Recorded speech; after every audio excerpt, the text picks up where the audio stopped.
Hello नमस्ते प्रणाम दोस्तों, मैं मंजू गिरी अपने चैनल पर आप सभी का बहुत बहुत स्वागत करती हूं। और मैं आज आप सभी के बीच एक नाच गीत लेकर आई हूं। चुटकुला नाच गीत पति पत्नी का नोक-झोंक है और गीत बहुत प्यारा है। सुनना जैसा लगे कमेंट में ज़रूर बताना और हमारे इस गीत पर भरपूर अपना आशीर्वाद देना।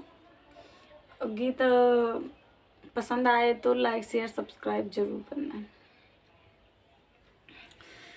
दिल्ली में लेके जमीनिया बल में मोर राखे मालिनिया। दिल्ली में लेके जमीनिया बल में मोर राखे मालिनिया। नैहर में होती तो मम्मी से कहती, नैहर में होती तो मम्मी से कहती। ससुरे में सास मलकिनिया बल में मोर राखे मालिनिया। ससुरे में सास मलकिनिया बल में मोर राखे मालिनिया।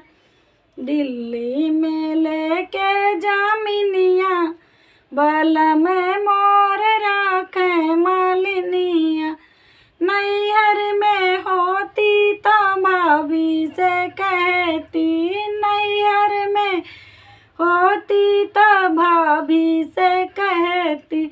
ससुरे में जेठनी मलकिनिया बल में मोर राखे मालिनिया।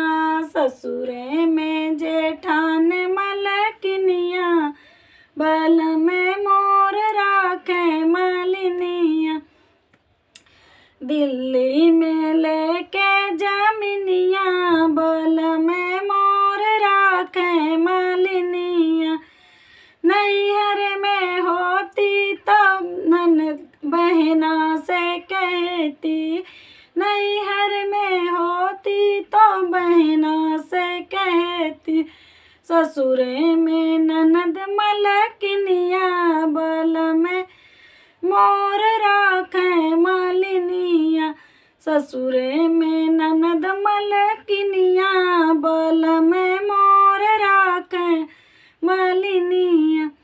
दिल्ली में लेके जमीनिया बल में मोर राखे मालिनिया। दिल्ली में लेके जमीनिया